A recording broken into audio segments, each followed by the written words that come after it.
Isang mapagpalang umaga po sa ating lahat. Bago mag-umpisa ang ating gawain ngayon ay ipapasahin lang ang talata dito mula sa Psalm 37:4. Basahin ko na lang sa English.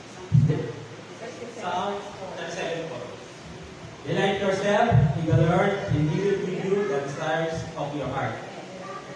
Sa Tagalog, pagpakaligaya ka sa Panginoon at ibigay niya sa iyo ang nasa ng iyong puso.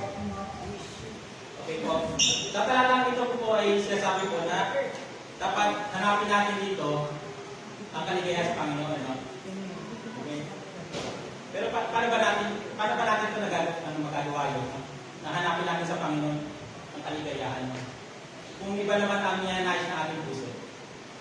Diba? Dapat ang bilang isang mananampalataya na titiwala sa Panginoon, dapat yung puso natin nasa Panginoon. No? Diba? Kasi naman minsan, na magagawin eh.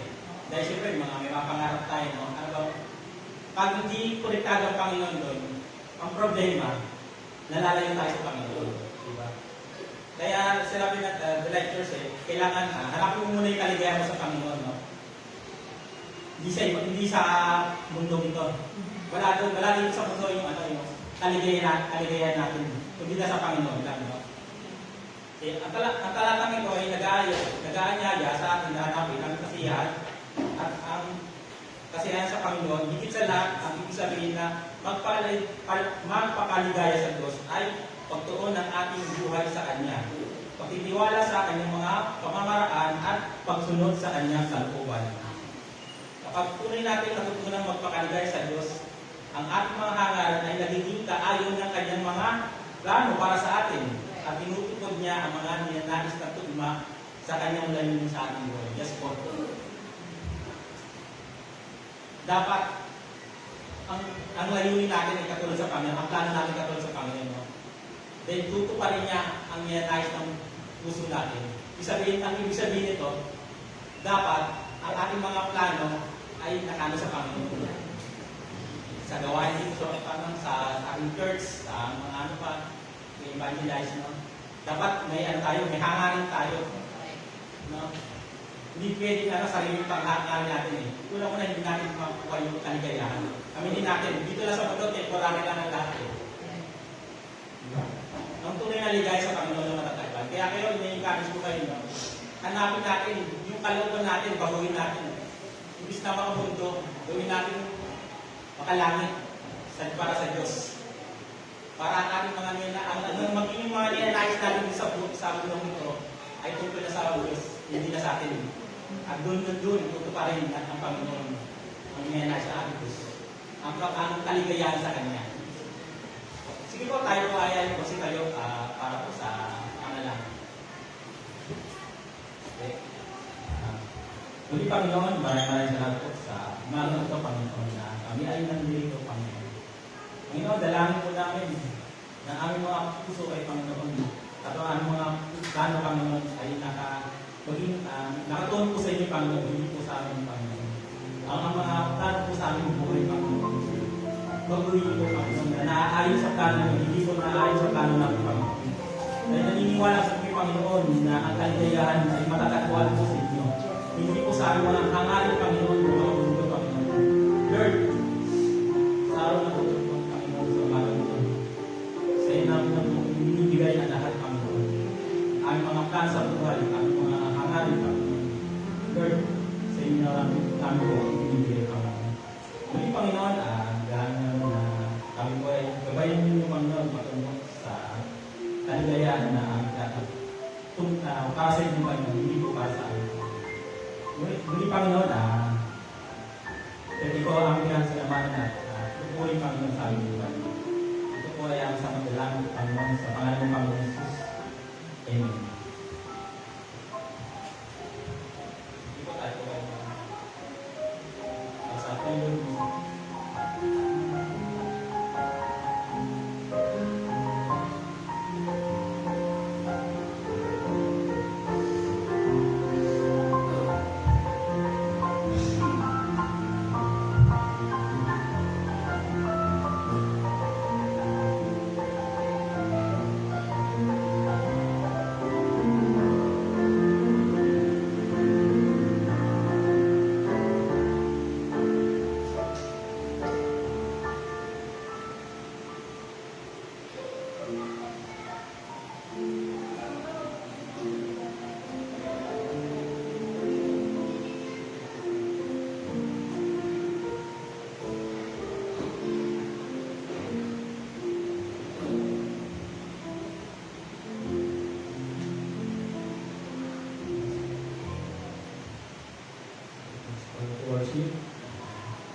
Psalms 95, verse 1 to O come, let us sing unto the Lord. Let us make a joyful noise to the rock of our salvation. Let us come before His presence with thanksgiving and make a joyful noise unto Him with songs. Pastor pa sa atin na opening prayer. Tayo po'y nanalangin. O Diyos, manahila, salamat Panginoon sa oras na ito, sa aming pananambahan. Lord, we are grateful and thankful, Lord God, for the goodness that you have given to us. For the blessings, Ikaw, Diyos, ang patuloy na magpala sa aming gawain ngayon. Ingatan mo, Diyos, ang buong gawain sa pananambahan. Lord, aming dinadalangin ang aming mga kapatiran na ingatan mo sila papunta dito. At kami, dahil dito na ngayon na Diyos, Ikaw, O Diyos, ang mag-protect sa amin. Para ang iyong salita ang mangingibabaw. Lord, use us for your glory, O God. Muli, thank you so much, and we give glory and honor in Jesus' name. Amen.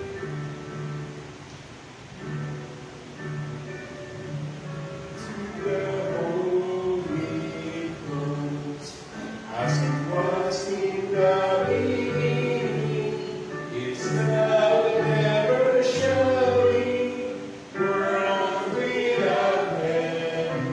Amen. Amen. Hallelujah! Praise the Lord! Tayo po'y makakaupo na para sa ating standing pa sa ating verse. Reading of our verse. Sorry po. Our text found in Ephesians chapter 5. Sabay-sabay nila natin basahin itong talatang ito. Sabi dito sa Ephesians 5:16 and 17, it says, redeeming the time, because the days are evil. Wherefore, be ye not unwise, but understanding what the will of the Lord is. God bless the reading of the word. Tayo po'y makakapo at tayo umawit. Yan. Sa ating unang awitin.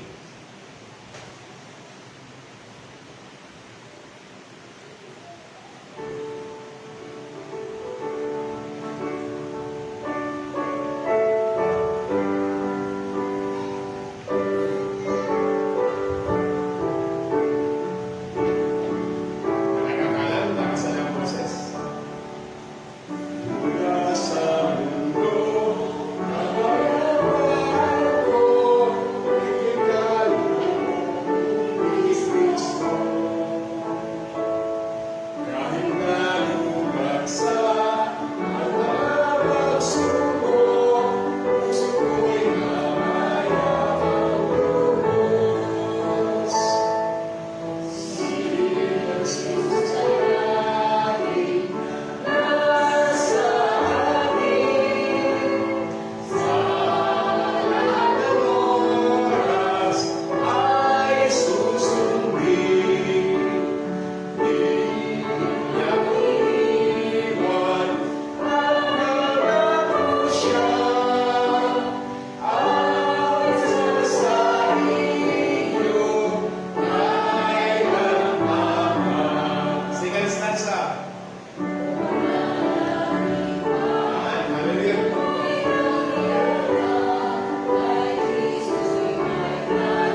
Ang buhay ko'y laging iniingatan.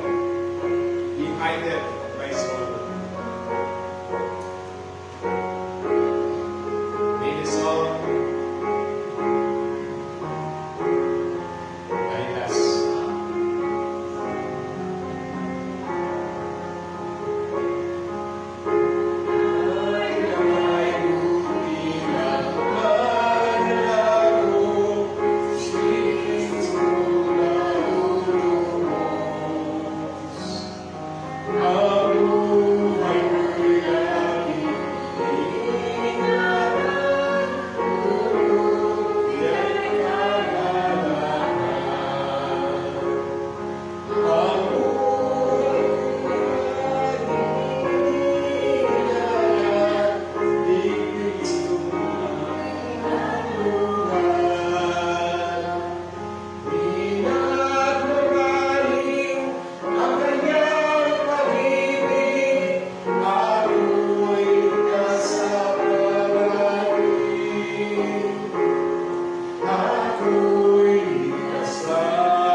Congregation,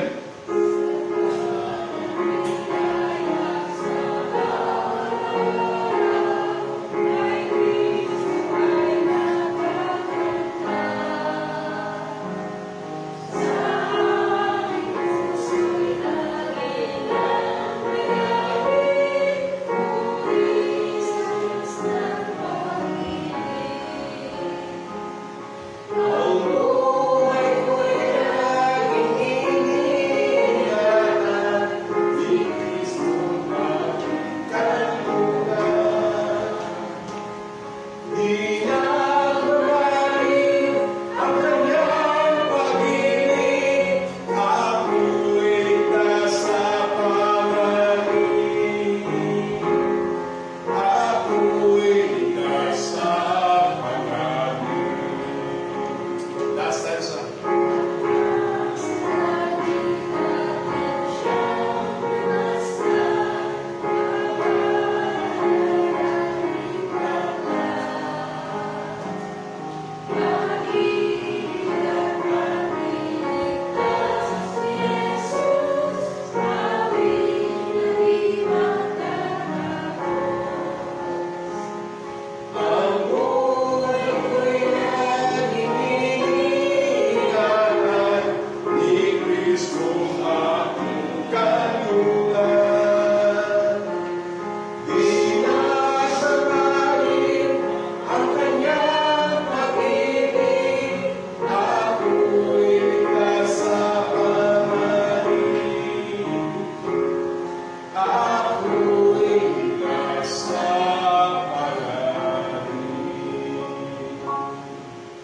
Sabi nga sa awitin, tayo'y ligtas sa panganib dahil ang ating Panginoon ay kasama natin palagi. Tingnan po ba? Tayo po'y tumayo at ako si Brother Noel. Tayo po sabay, basahin po ang tulong ng Panginoon para panalangin. Ama namin nasa langit, sambahin nawa ang iyong pangalan. Dumating nawa ang iyong kaharian. Masunod nawa ang iyong kalooban dito sa lupa tulad ng sa langit. Bigyan mo kami ng aming pagkain sa araw-araw at patawarin mo kami sa aming mga kasalanan tulad ng pagpapatawad namin sa mga nagkakasala sa amin. At huwag mo kami hayaan matukso, kundi ligtas mo kami sa masama sapagkat iyo ang kaharian at ang kapangyarihan at kaliwanagan pagpakailanman. Amen.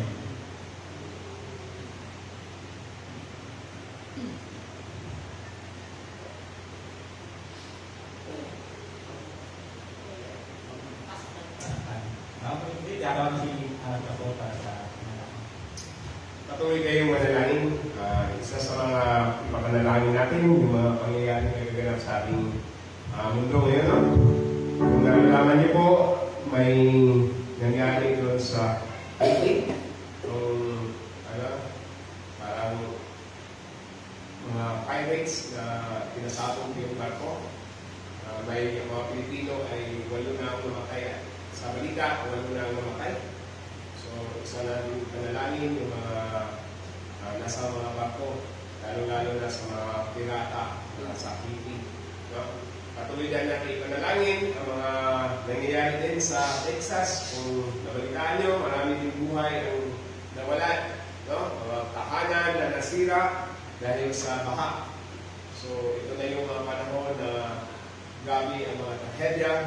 Patuloy natin ilapit at inyong sa Panginoon. Na tayong mga Kristiyano ay patuloy na manalangin karami. No? So, ating ipanalangin, ang bawat isa, ang ating bayan, mga needs natin, individual, mga health. So, tayo po yung manalangin.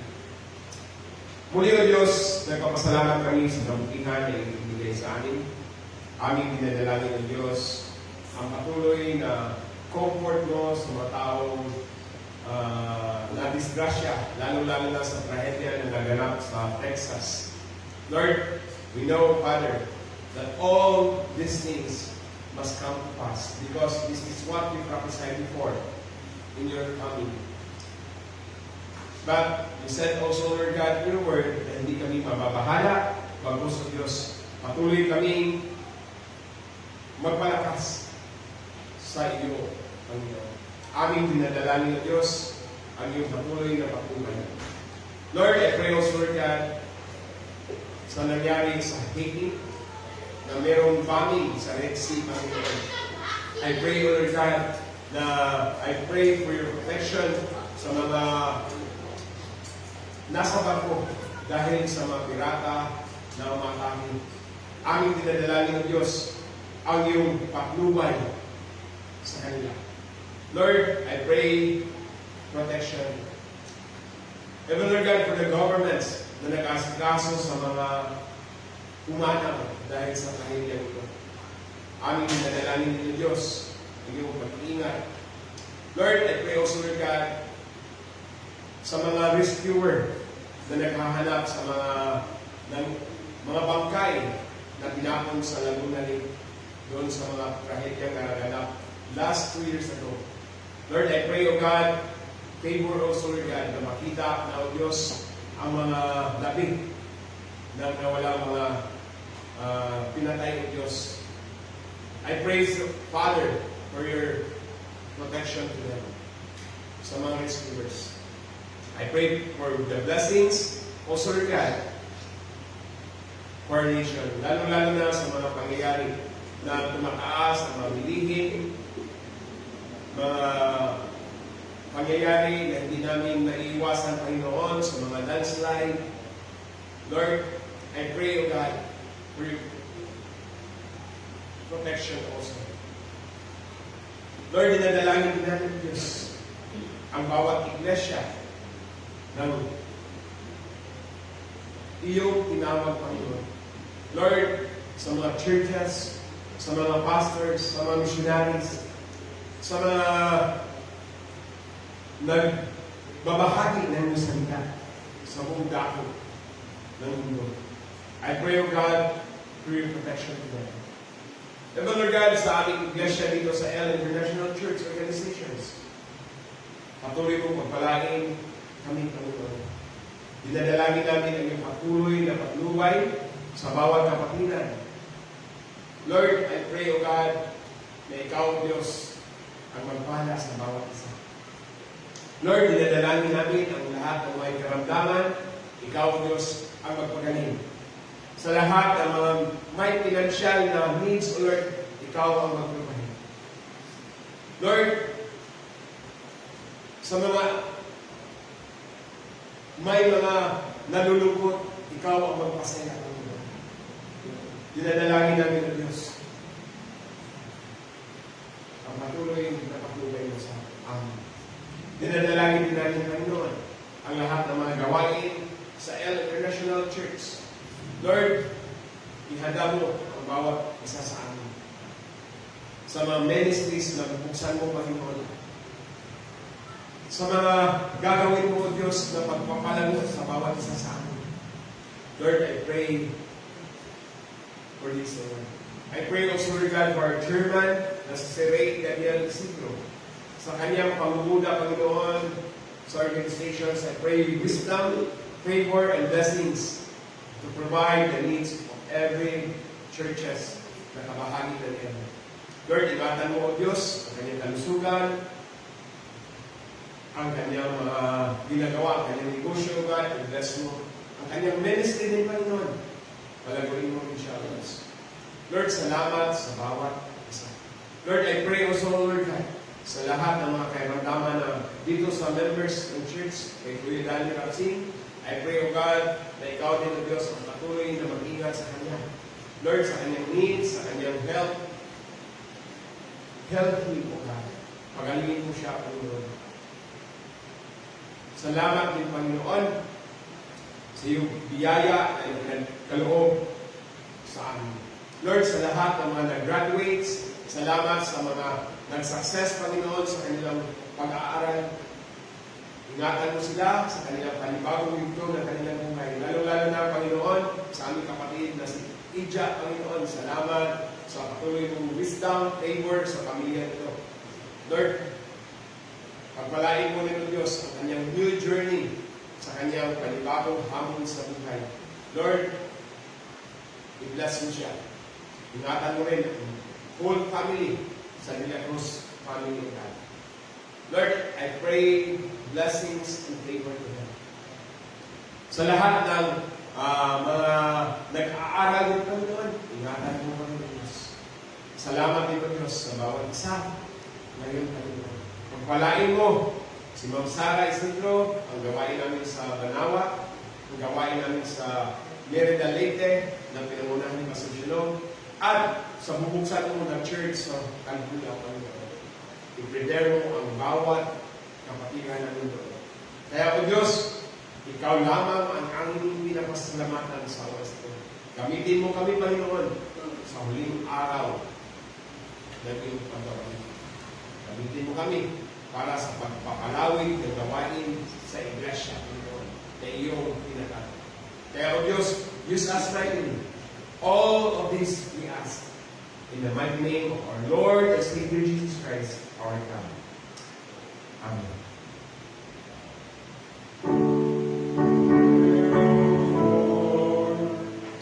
Hear our prayer, O Lord, incline to us and grant us thy peace. Hear our prayer, O Lord. Hear our prayer, O Lord. Incline to us and grant us thy peace. Amen. Palakpakan natin ang Panginoon. Ayun po yung mga kapo, ihanda na natin ang ating mga tenga sa pakikinig ng salita ng Diyos. Like I said, isa sa mga pangyayari na gaganap sa ating mundo ngayon ay grabe po. Yeah? Sa lahat ng mga trahedya na nararanasan natin, nakakalimot man, pero yun talaga, no? Wala tayong magagawa dahil sa sitwasyon. No? Dahil ang tao ngayon ay lalong masama, sumasama. No? Nagiging masama na ang mundo natin ngayon. Like I said, ngayon lang nabuksan ulit yung case patungkol sa yung sabungero. Yung sabungero na dinatay. Yeah? Doon sa, pinapol sa Laguna. Tali, o Laguna, ano pa rin yun? Tali, part pa rin ng Laguna yun, di ba?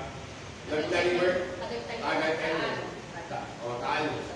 Basta, part pa rin yan, di ba, na malawak kasi yung tali. Kasakop yan sa river na yan. No? Dati ang pangyayari, yung rescue, meron na nakita ng mga buto at marami pa. So, makasarili na talaga ang mundo natin ngayon. Kaya, ito na yung oras na paalala muli sa atin sa talata na binasa dito sa Ephesians chapter 5, verses 16 to 17, the redemption of time. Yung oras natin, sa Ephesians 5, 16 and 17, redeeming the time. Sabi dito, so 16, making the most of every opportunity because the days are evil. Therefore, do not be foolish, but understand what the Lord will is. So meron tayong tatlong points na ating titingnan dito. Ano ang ibig sabihin ng redeeming the time? Ano ang rason? And ano yung dapat natin gawin? The method. So, yan ang ating tatalakayin. Pero in the short, titingnan natin yung background nung sinulat itong Ephesians chapter 5. So, ano ba ang context dito? So, Ephesians chapter 5, urging believers to live in wisdom, holiness, and spiritual discernment. So, ang sinulatan dito, yung mga mananampalataya. So, inaalok ni Paul na magiging maalam tayo, our knowledge, ang ating kabanalan, at ang ating spiritual discernment. Dahil nga, like I said, grabe po ang sinful lifestyle sa mundo natin ngayon. So, bata pa lang, panahon na, mga bata pa lang ngayon, grabe na kamatitigas ang ulo. Hindi ko naman nila lahat. Meron pa rin naman mga mababait na bata dahil nadidisiplina sa mga magulang. Pero, honestly, 4 years old, 5 years old, meron na mga salita na hindi maganda. Na maririnig natin sa kanilang bibig. Dahil nga, palagi nilang naririnig sa mga tao. Akala nila, tama. Kasi, sa paningin ng tao, ang mga bata, yung mga matatanda na sasalita, akala nila tama ang palaging naririnig nila sa matatanda. No? Kaya, sinulat dito itong Ephesians chapter 5 na magiging marunong tayo in our wisdom. Knowledgeable tayo. At magiging banal tayo at spiritual discernment, like I said. Dahil nga sa mga turo din sa panahon natin ngayon na napagulog ko. No? So, Paul exhorts the Ephesians to be very careful on how we live. Not as unwise, but as wise. Ito po yung sinasabi ni Paul sa atin. So, yun po ang context dito sa Ephesians chapter 5. Kaya magiging maalam tayo. So, ano po yung, sabi nga, redeeming the time because the days are evil.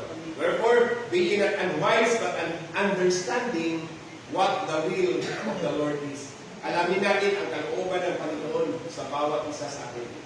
Sa atin may kanya-kanya tayong kalooban ng Panginoon. Ako, tinawag na magministeryo. Bawat isa sa atin, tinawag para mag-serve din. Di ba? May kanya-kanya tayong pagkatawag. So, alamin natin yung kalooban ng Panginoon sa atin. No? So, yan. Magiging wise tayo kung kalooban na ba ito ng Panginoon. Honestly, ang kalooban ng Panginoon ay para sa ikabubuti natin. Hindi sa ikakasama.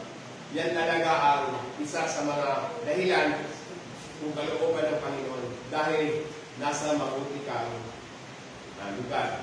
No? Yan, redeeming the time. So, tingnan natin ano ang ibig sabihin ng redeem. Ang redeem, galing po ito sa word, sa original na agora. Sino nakapunta na ng agora market dito? Sa Manila. May agora market sa Manila, di ba? Pag May Agora Market sa Manila. Para nasa Quiapo, yung malapit sa Pasig River. Yung mga isdaan doon, Agora Market yata yan. Nakikita ko yan pag nag-LRT tayo. So, ang word na Agora, or meron na rin Agora apps, yeah? It means marketplace.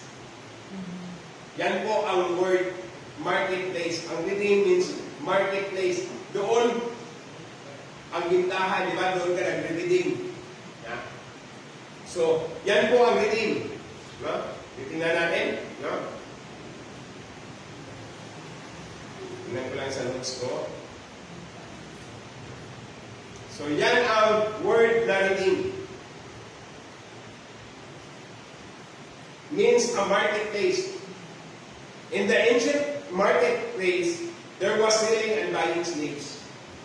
Noon, meron doon sila bumibili ng mga slaves sa marketplace.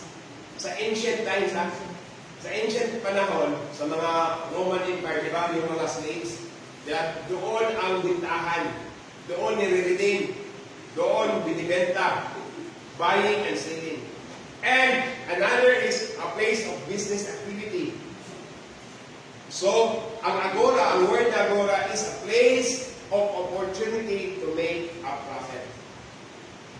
Yan po ang word na redeem. So, it is a place of opportunities na makaka-gain ka ng profit. So, a business area. So, yan ang word na redeem. Then, yung time is from the original word na kairo means a moment of significance or opportunity. Huh? So, a moment of significance of opportunity. Dapat grab the moment. Yun ang time. Hindi po ito chronological mga 24 hours na pabalik-balik. Yeah? Paulit-ulit. Kundi, kung merong opportunities, grab it. Yeah? Yan po ang mga business-minded, di ba? Any moment, grab kaagad sila sa opportunity. So, yan ang word na time. So, ano po ang ibig sabihin? Ano ang implications nito? This means that every person, especially the Christian, has a responsibility to grasp every opportunity in this life to make profit which will last not only for a lifetime but for all eternity. Dapat tayo mga believers, if given an opportunity, share the gospel. Share the word of God. Kasi it will last for eternity. Na? Ito po yung business ng iglesia. Ang business ng iglesia, makagain tayo ng kaluluwa na madala natin sa Panginoon. Hindi lang tayo-tayo. Yeah? Yan po ang word na redeeming the time. Yeah? To gain. No? This also means that this desire to redeem or grasp every opportunity is a continuing exercise of our total being. Like I said, ako, as a pastor, if given an opportunity, gusto ko makapag-ministry kahit kanino. If I'm not mistaken, last Saturday, I attended a seminar about values formation. So, ito'y credited, ang grupong ito credited sa DepEd. Nagtuturo na sila sa Taguig, sa Pasig, sa Mandaluyong na area. Meron silang slot for the year, mga nagtuturo ng values. Ang opportunity. So, ginagrab natin how to minister. Ngayon, meron kaming seminar about stress reduction sa GNP. Pagkatapos nito, tatakbo kami ni Noel. Mag-ministry kami. Meron nga kami na nakakwentuhan, na-invite din. Hopefully, makapastimba din siya dito. So, ito yung mga opportunity ba? Any moment na makashare kayo ng gospel. So, grab the time. Let us redeem the time. Na? Sabi nga, redeeming the time is a lifetime vision and activity. Hindi po ito ngayon lang, sa bata lang, sa age bracket lang. Yeah? Every moment, every time, dapat paghandaan natin ang panahon. Kasi ang panahon natin, grabe po ngayon.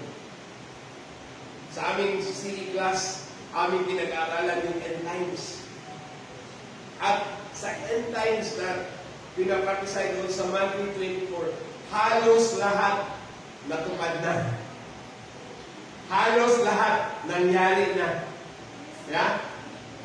Yung lindol, yung bagyo, yung sarili na makasarili yung tao.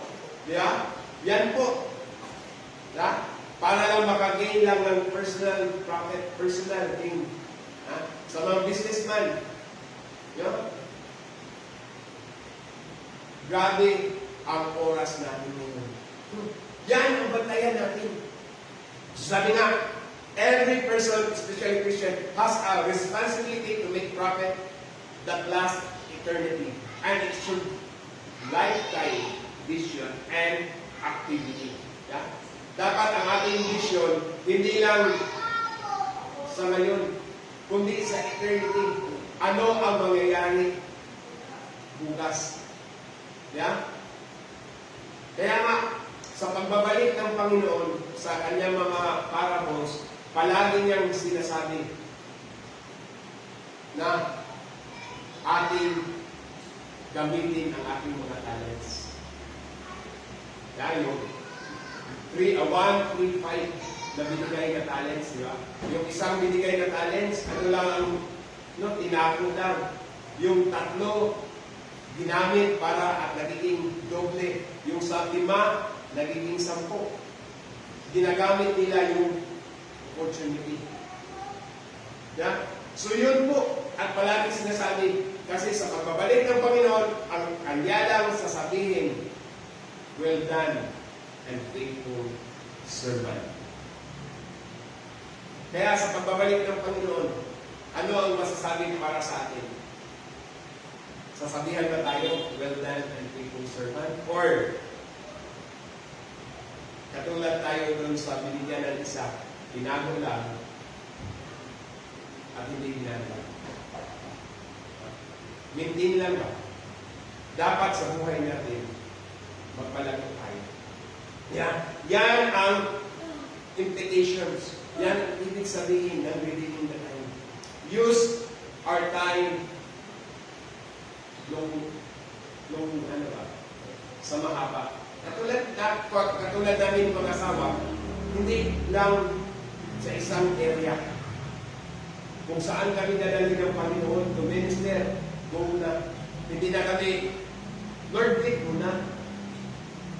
Kailangan na i-double time.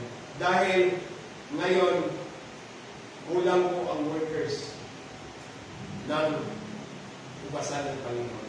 Kaya kung kaya mong gawin pa, gawin mo na. Habang bata ka,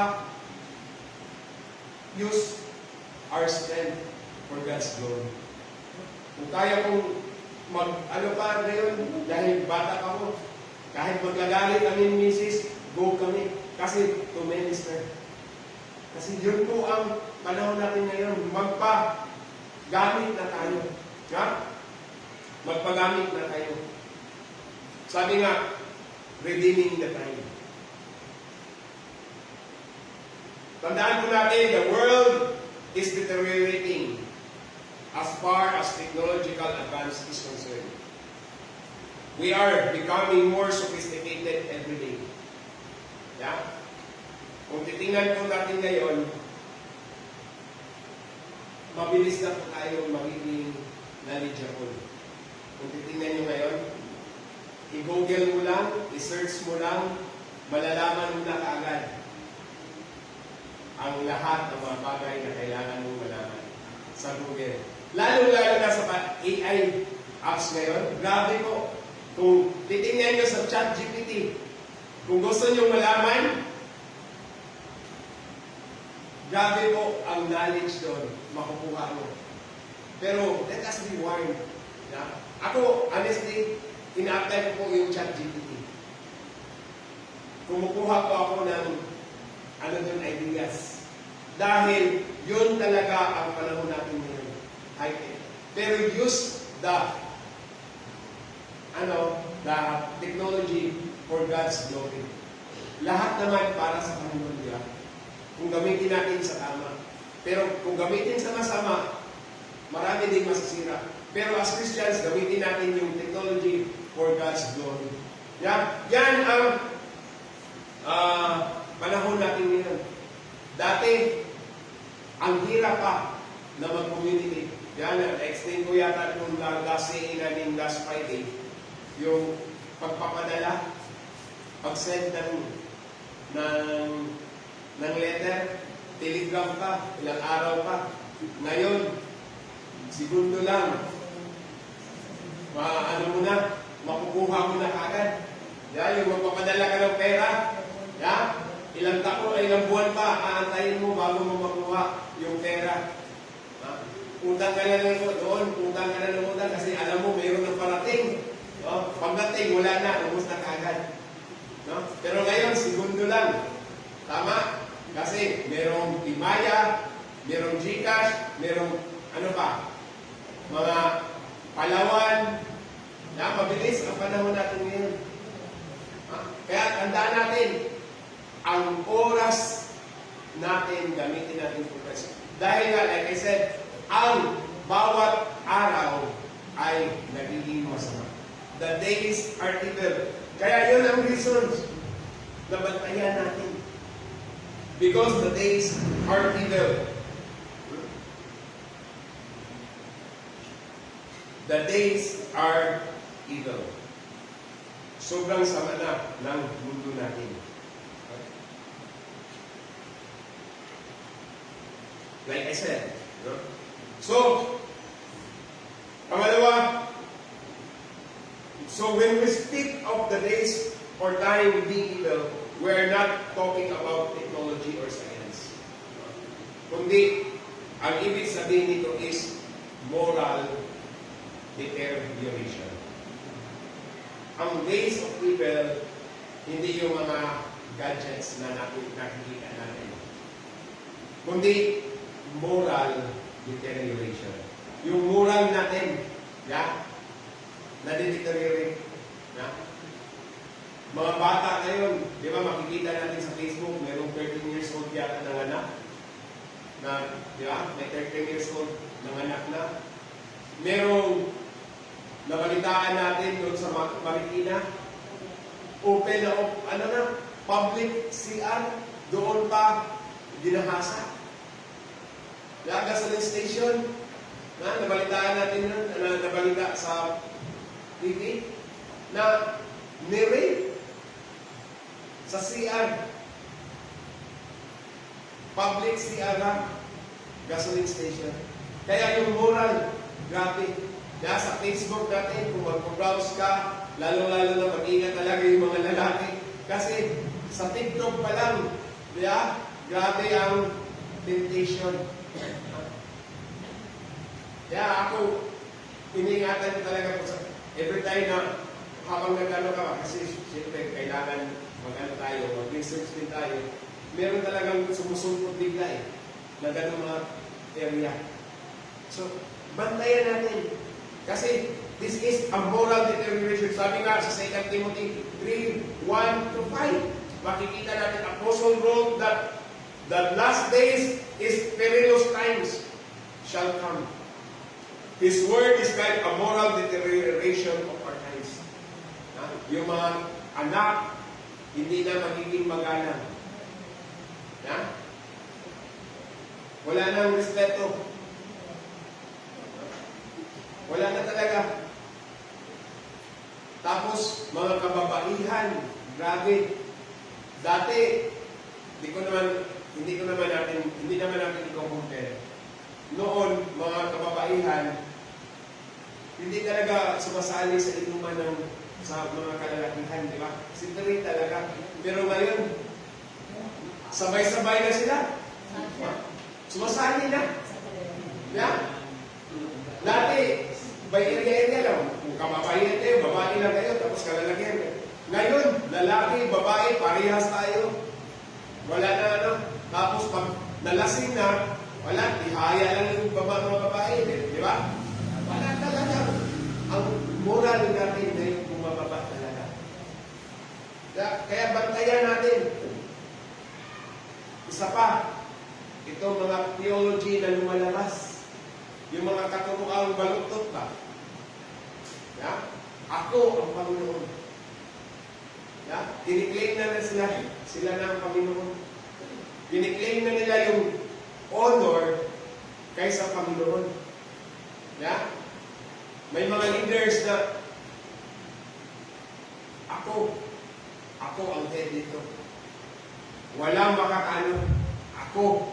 Yeah? Matagal na ako. Yeah, may mga ganun. Ako ang nagpasimula dito. Ako ang pioneer dito. Yeah, yung mga pastors na nagpapioneer talaga. Yeah, yung mga churches na nagpapioneer, sila talaga ang ako nagpapalaro dito, tapos gaganyanan mo ako. Yeah, may mga ganung tao na makasarili. Kahit sa panahon natin ngayon. Kahit mga pastors, mga pastors, pag alam nyo lang, mas maloko pa mga pastors. Pero meron talaga pag nagsama-sama talaga yung mga pastors, meron talagang conflict of interest. Yeah? Kami lang ang Baptist, ang totoong iglesia. Mga kabiro lang yan, joke lang yan. Kasi Jesus Christ daw ay Baptist. Bakit si Jesus Christ ay Baptist? Nag-react si Mrs. Kasi si John the Baptist ang nag-baptize sa kanya, kaya Baptist Jesus. Kaya si Jesus Baptist. Kasi si John the Baptist ang nag-baptize eh. Yeah? Kung saan ka nag-baptize, doon ka kabahagi, di ba? Kung nabaptize ka sa L ka, member. Yan. Doon binabasa ang membership. Si Jesus Christ, binaptize ni John the Baptist. So, baptist si Jesus. So, ang mga baptist lang daw ang totoong iglesia. Hindi lang yung mga Protestant, Angelical, Methodist, hindi baptist lang daw. Pabiro yun sa mga baptist. So, ito yung mga nilang ano siya. Pero, yan talaga ang panahon natin ngayon. Minsan, mga pastors nag-aagawan ng members. Yeah? Naghakutan ba, nag-aaway. Tapos kung ang members mo, giver, tithes, inabsorb, magagaling ka ngayon dun sa pastor na nag-absorb na, ba't kinuha mo yung title ko? Yeah? May mga ganyang mga senaryo. Kaya ito yung bantayan ng mga theology. At lalong-lalo na itong apostasy. When you say apostasy, Christian na umalis pa. Totoong believers na, totoong nananampalataya sa Panginoon, umalis pa. Yun ang apostate. Yeah? Ito ang bantayan din natin sa panahon. Kasi, like I said, in the last times, there are many false prophets that will arise. At yun na ngayon sa panahon natin. Marami na mga turo na baluktot sa turo ni Kristo. Kaya, kahit sa akin, examine my teaching. Yung word ko, examine from the word. Hindi lang, kasi si pastor ang nag-aaral dyan, okay na yan, okay na yan. No. Minsan, as a human, meron din mga personal na lumalabas din. Minsan, di ba? Kaya, check my preaching. Tingnan nyo kung galing pa talaga sa puno ng salita ng Diyos. Hindi galing lang sa akin. Galing sa salita ng Diyos. The Lord even posed this question in Luke 18, verse 8. When the Son of Man cometh, shall he find faith in the earth? Kung darating ba ang Panginoon, ang anak ng tao, meron bang makikita siya? Mga believers, people na nagtitiwala sa Kanya. Yeah. Find faith in the earth. Yeah. Kaya bantayan natin yung teaching from the Word of God. Yung sinasabi natin orthodox, yung turo talaga ng mga apostol. Hindi yung turo ng mga Calvin, Arminian, mga Reform. No, turo mismo galing sa mga apostol. Check. Therefore, we need to redeem the time because of the moral and theological deterioration which characterize our time here on earth. Yeah?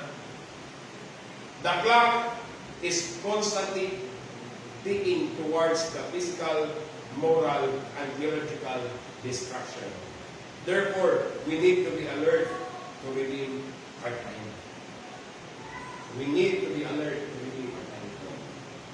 Pinagbigyan lang tayo ng 70 years dito sa mundo. Yeah.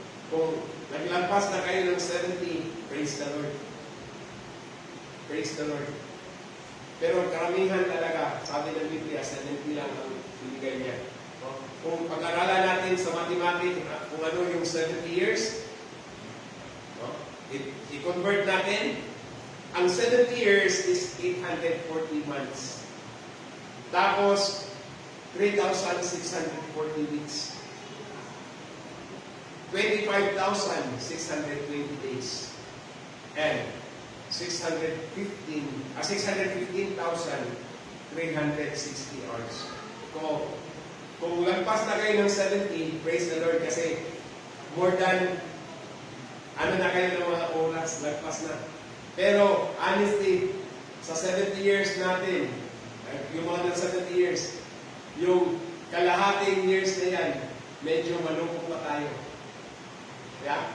Medyo hindi pa tayo faithful sa Panginoon. Medyo ganun pa rin tayo. Yeah?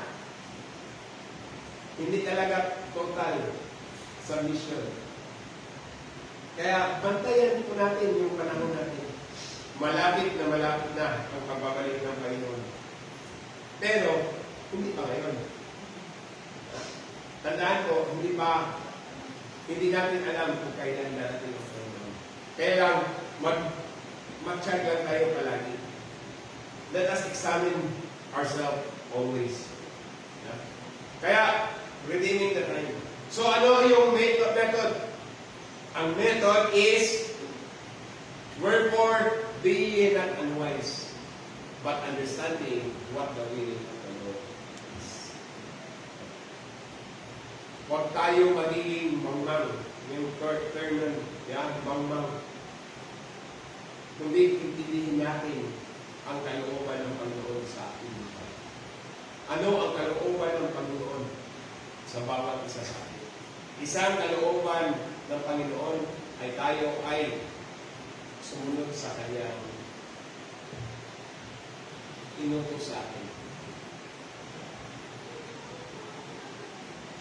What the will of the Lord. So, ang word na unwise, be not unwise, is translated foolish. Sa English, hindi medyo, maano sa tenga. Pero pag Tagalogin mo yung foolish, medyo masakit. Yeah? Word nito is word na tanga, baliw. Yeah? Yan po ang foolish word sa Tagalog. Bubo. Yeah? Ito yung sinasabi doon sa Romans chapter 2 verse 20 na pinapakita doon yung immorality. Yeah? Yung mga tao na ang natural ginagawang unnatural sa Romans. Nabasa mo ba yung CR na sa... Na-share ko na yata yung CR sa budget lang. Nakita mo. Ano yan? CR for... Ano na? Hindi na siya male to all gender na. So may mga ano na, hindi na siya ano lang, nakaseparate sa male and female. Kundi, kung ano ang gender mo, yung gender preference mo, pwede kang pumasok doon sa CR na yun. Kasi meron na unisex eh. Hindi naman siya male and female lang. O, kung tomboy ka, preference mo, yung feeling mo, lalaki ako. Di ba may mga ganong yung belief? O, pwede siyang pumasok doon sa CR ng lalaki. Eh kung babae din, feeling ng babae, o, papasok din siya sa babae na CR, kasi feeling babae. Pero yan po talaga ang mundo natin yan. Nakaano na yun, balandra na talaga. Ha? Yung preferences nila. Pinagdibatihan pa ngayon, di ba, yung LGBTQ+. Buti may mga Christian senators pa rin tayo na dumidepensa doon. So, let us be warned of this. No? This refers those who are not mentally deranged, but to those who do not order their lives properly. They do not live according to acceptable moral principles. They are ignorant of the will of God to their lives. Yan po ang word na annoyance. Ignorance of the will of the Lord in their lives. So, yan ang word na unwise. Huh? So, understand the will of the Lord. The Greek word of understand is sonimi. Ito yung ginamit doon sa Matthew 13:13-15. This means perception of spiritual and theological principles. When we say perception, pag-unawa. Yeah? Pag-intindi.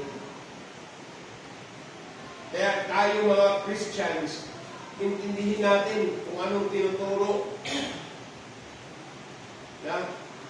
Hindi lang tanggap ng tanggap. Sabi pa nga namin sa masteral, makinig ka, kainin mo yung laman, itapon mo yung buto or tinik. Yeah? Kasi lahat ng mga turo, honestly, might have truth. Sa panahon ngayon, yung mga hidwa na turo, half truth, hindi talaga whole truth. Patsi-patsi lang ba? Kuha na lang kuha. Pero dapat sa atin, whole truth. Yung turo mismo sa Biblia. Hindi yung turo galing lang sa knowledge sa tao. Katulad ng tulip. Yeah? At saka yung mga debatable, issues that predestined and free will. Naintindihan na ano nyo na ba yung personal views yan?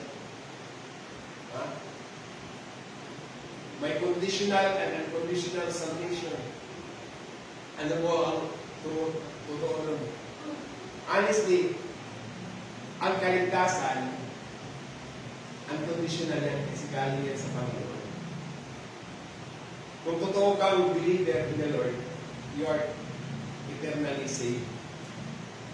Pero, habang nabubuhay ka dito sa mundo, dapat ipamuhay mo yung totoong kaligtasan. May term doon, live what you talk. No? Kung sinasabi mong ligtas ka, ipamuhay mo ligtas ka. Tama? Kasi kung sasabihin mo, Christian ako, marami ng tao ngayon na Christian. Pero yung buhay nila, hindi nakitaan kung ito ba sila talagang Christian. Marami ngayon, Christian on Sunday. Christian on Sunday lang. Pero pagdating ng Monday to Saturday, iba ang kanilang buhay. Ang totoong Christian is 24/7. 7-11. Joke lang. Yeah? All day round. Kung nagkakamali ka, humingi ka ng tawad kasi as human, meron talaga tayong fallen nature. Pero as a Christian, ipamuhay natin. So yan ang sinasabi. Perception of spiritual and theological principles. Not just knowledge of facts and events, but perceiving the theological principles behind those events. This kind of perception comes only through continuing exercise and discipline. This is the result of the habit of reading the Scripture and asking the Holy Spirit to illumine our minds so that we will see the present movement and direction of God. So bantayan po natin. Malalaman niyo lang ang kalooban ng Panginoon pag nagbabasa kayo ng Biblia. Ang salita lang ng Diyos ang nagbibigay sa atin ng reminder.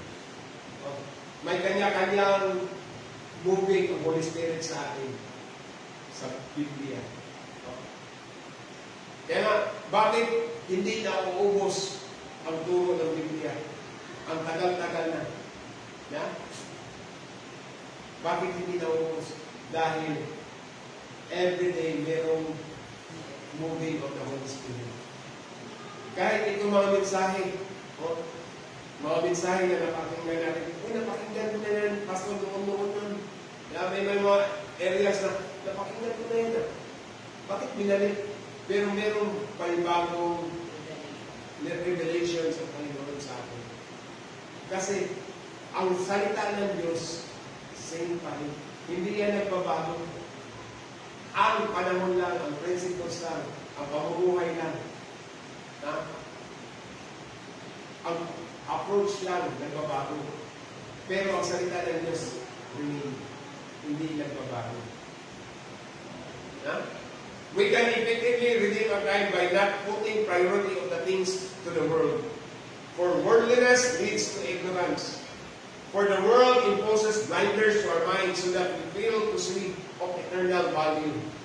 Instead, we can redeem effectively our time here on earth by knowing and giving priority to the will of the Lord. Yan talaga. Ano ang inuuna mo? Ang gawain ba ng Panginoon o ang gawain ko lang? So, ang gawain ng Panginoon, ang ating unahin. Priority. Sino ang priority natin? Sabi nga, to live for Him and to witness for Him. Kung meron tayong career, use that career to reach and win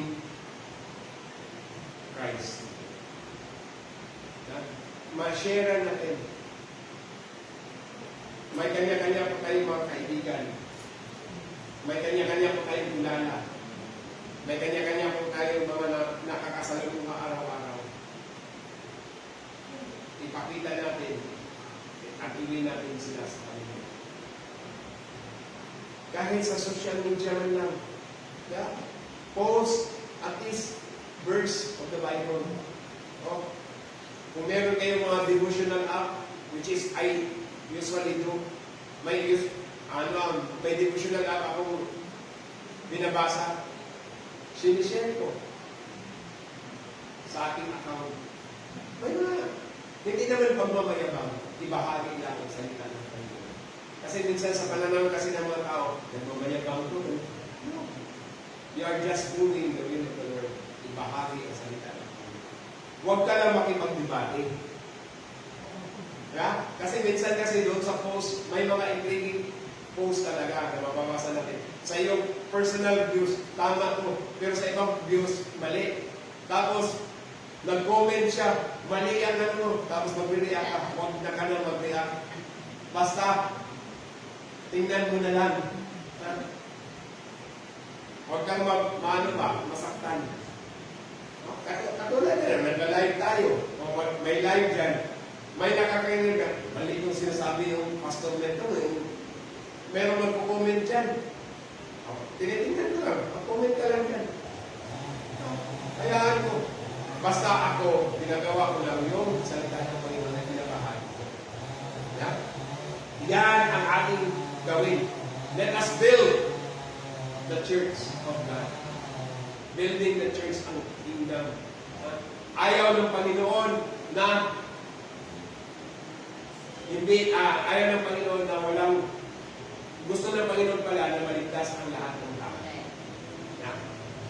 Kaya ibahagi ang salita. Kasi ang nagpapaligtas sa sangkatauhan ang gospel, si Jesus Christ. Kung wala si Jesus Christ, walang saysay ang ating ginagawa.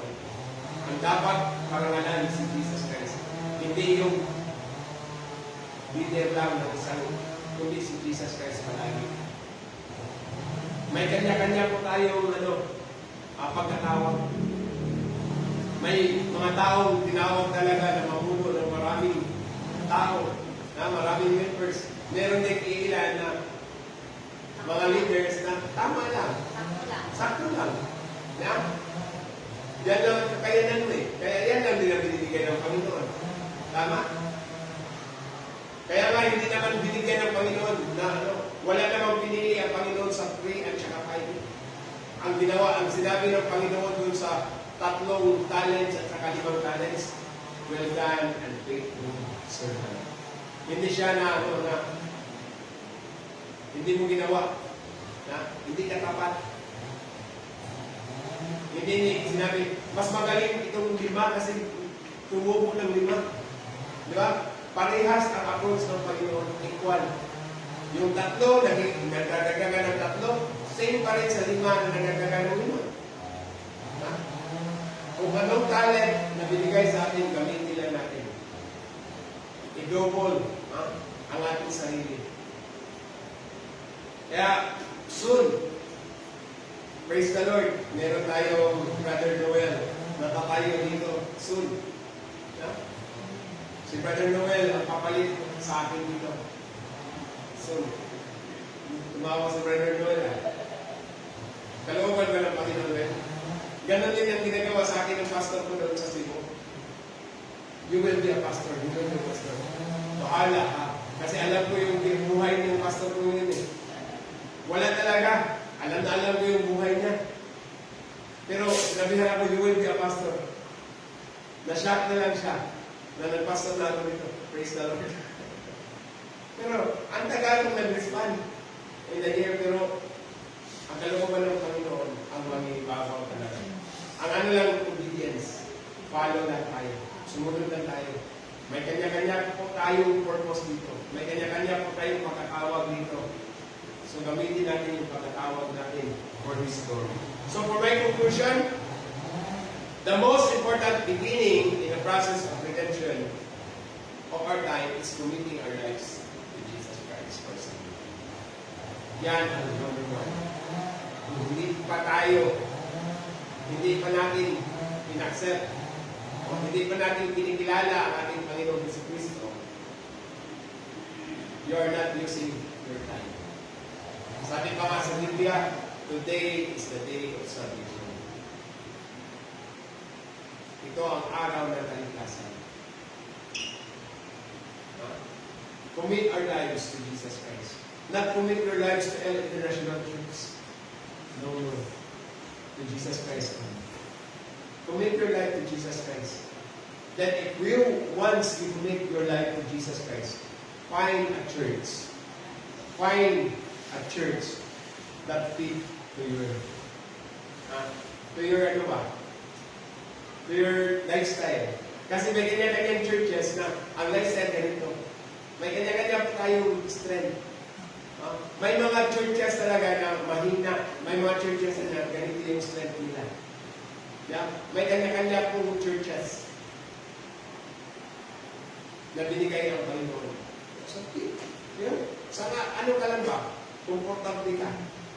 Kasi minsan, ako, pumapasok talaga ako sa mga mega churches. Medyo ako, ilang.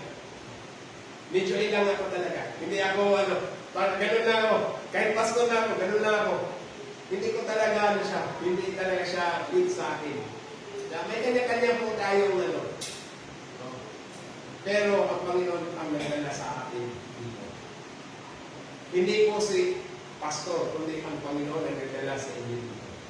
Kaya nananatili kayo kasi ang Panginoon ang tumawag sa inyo. Amen? Hindi kayo nagpaano ba? Lang ng tao, kundi ang Panginoon mismo. Minsan, nagkakanto ka, pero babalik ka pa rin. Parang pamilya ba? Ika nga. Kahit anong mangyari, babalik ka pa rin sa pamilya mo. Yeah? Yan po ang atin. Commit our lives to Jesus Christ. Second, extending deliverance to those who are still under the slavery of sin. It can be done through witnessing the gospel. Ang magpapaalis lang sa slavery of sin is the gospel itself. The word of God. Then, we must work hard to make material profits. Let us also work hard to make spiritual and eternal profits to soul winning service. Sa buhay natin, we need cash. Aminin natin, we need cash. Tama po ba? Gamitin natin ang ating talent para makagain tayo ng resources. But, meron din tayong dapat gawin also. Yung eternal prophets. Witness. Share the word of God. Share the word of God. Use your life to the service of the Lord. Huwag tayong puminto to serve the Lord. Amen? So muli, salamat sa Panginoon sa mensahe na ating within the time. Use our time for His glory. Let us pray, Father God, we are grateful and thankful for the day. Ingatan mo kami, kabayan mo Diyos, buong araw ng aming gawain. We praise you and thank you in Jesus' name. Amen.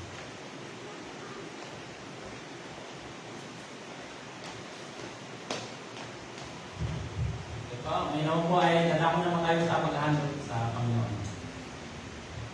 2 Corinto 9, verse 6 to 8. Ang nagtatanim ng kakaunti ay aanin ng kakaunti, at ang nagtatanim ng marami ay aanin ng marami. Ang bawat sikapat magbigay ayon sa kanyang pasyarang maluwag sa loob at hindi nakipilitan lamang, sapagkat iniibig ng Diyos ang nagbibigay na may kagalakan.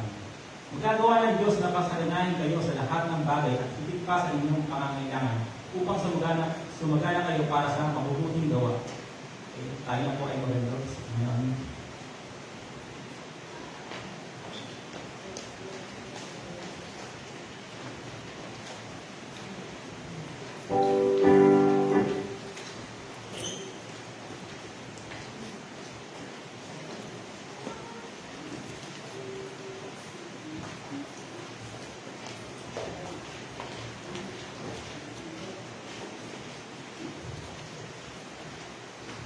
Sige po, tayo po yung manalangin sa ating opening.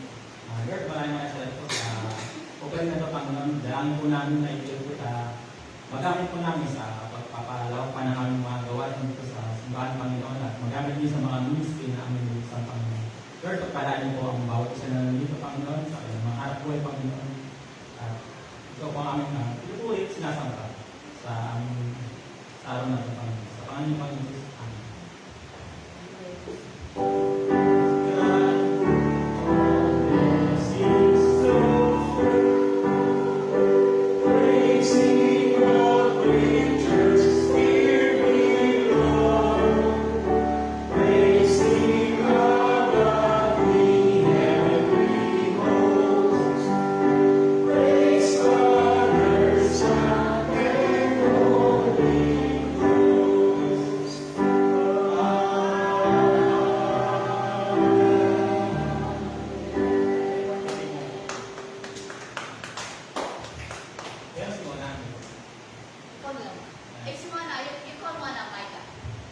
Sister Mona.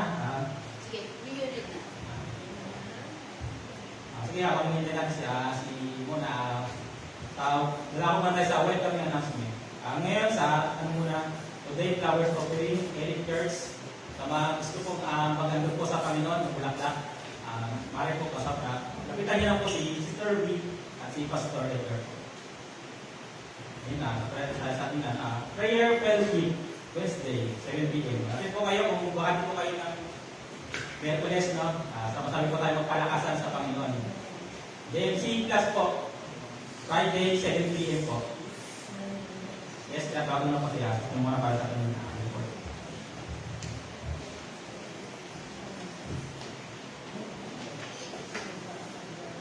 Umaga po sa lahat. Financial report. July 2025. Beginning balance 6,329.8. Income 1,080. Tithe and offering 789. Junior Church 41.50. Total Church 250. Total income 1,080.20 cents. Due expense 2,150. Total withdraw 2,150. Petty cash liquidation expenses. Junior Church snack 192.20. Flower offering 150. Lunch fellowship 300. Total expenses 642.20 cents. Bank interest 2.25. Bank tax 0.8 cents. Cash advance available 275 cents. Ending balance 5,162.45 cents. Cash in bank as of July 6, 2025, 5,162.45 cents. Praise the Lord.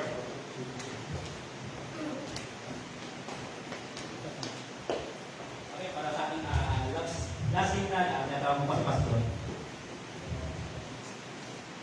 Yan, sa huling awitin, sabayan niyo po ako kasi pinapahirapan talaga ako.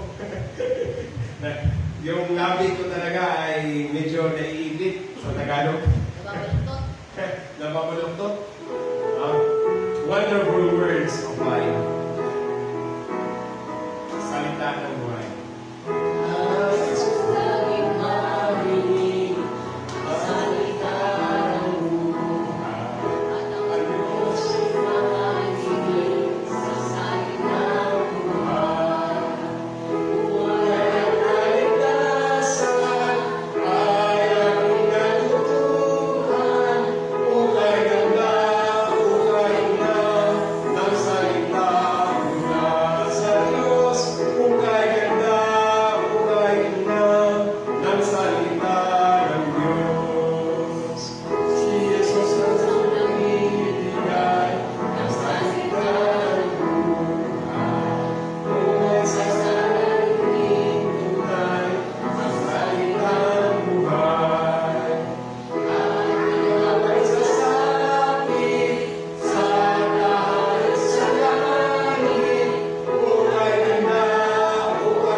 Salamat, Panginoon,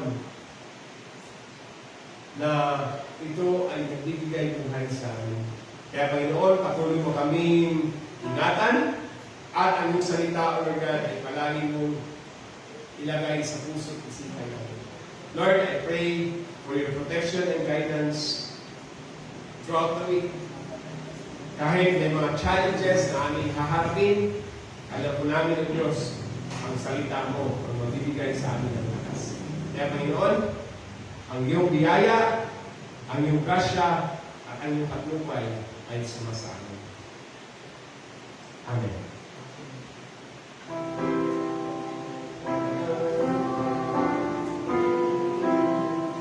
The Lord will restore the hands upon you. Give you peace, and give you peace. The Lord make His face to shine upon you, and be gracious unto you, and be gracious. The Lord be gracious.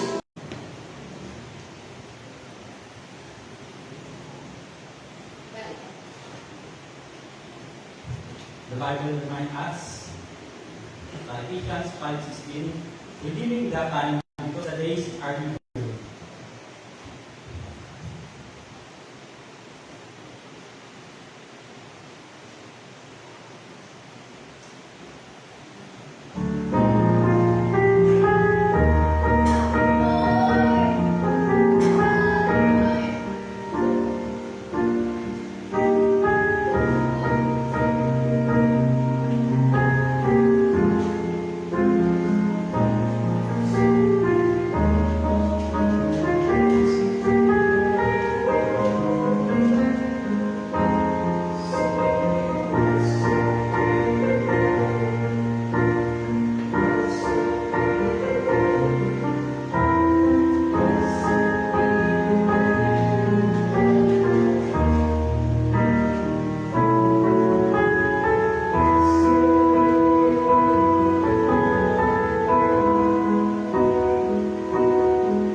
To God be the glory. Tapos na po ating mananambahan.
dito, Micah.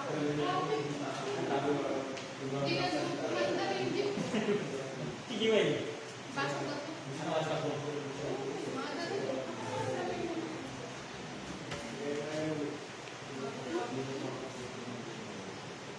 Ganda si Moito, talo si Mona. Natalo ka mo kahit ka na. Oh, ganda ng bangla ni Micah. Sabi ko, di ba naman datingan? Parang si Teacher B. Parang si Teacher B ang datingan na. Saan ka ba naman nakakita lang naka-blouse pero naka... Bakit na sila yung Diba? Formang-forma. Formang-forma. Saan ka nakakita? Dalang-dala. Dalang-dala. Yung din na may makeup. Kapag-handa ko turo si Castro yung bahay ko, dami yung lipitin ng labanan. Ang dalang turo, dalang na. Little baby. Di ba si sister na eh, atin natin itong pamagding ay kita ko. Pamagding. Hello. Pagka na nasagi sila. Para lang sa face. Ako balik lang ang natin. Balik tayo. Balik lang ang nakuha ko eh. Wala ko nakuha. Hindi na nagdagan. Sa third year. Kasi ito, minikot lagi high school ako. Alam mo siya ko dati na liwa sabi ko. Wala sa jeans na.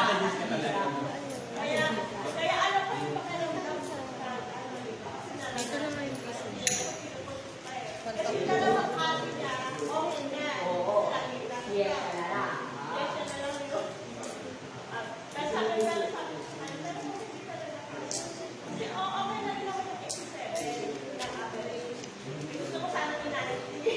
Basta pantay-bantay lang. Okay, pero dapat din yung maramdaman na dapat pwede.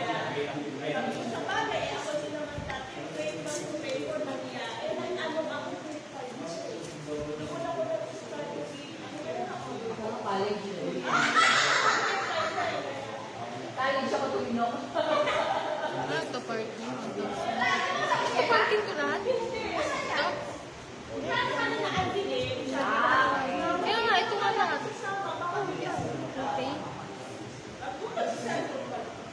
Pag-ibig mo, kalito na ng Friday and times.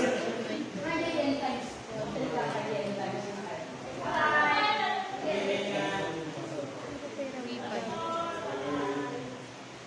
Kung nasa sa pamangkin mo, kung naunti pa rin. 3.5. Ano to? CM. Electrium na ilalagay ko. Ano yan? Score na yan. Saan ito? Yan na nakalagay. Score yan. Dalawa po kasi. Dalawa. Dalawa, oh. I-plus mo na lang. Ilan yun? Magkano yan? I-plus mo. Tutuwa ko yung mga iko. 220. Maika! Ingatan mo puso mo, Maika. Baka meron magkagusto sa'yo. Ingatan mo puso mo, Maika. Very good talaga.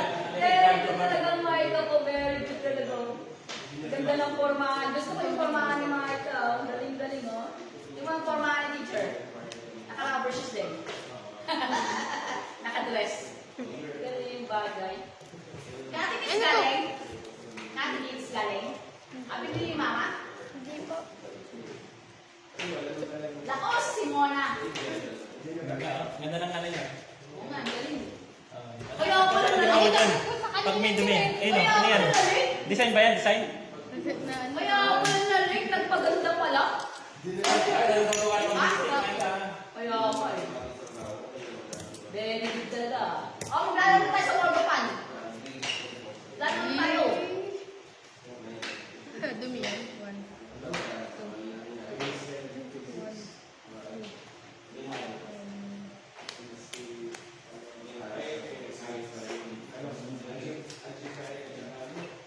Ano yun? Magkano yun?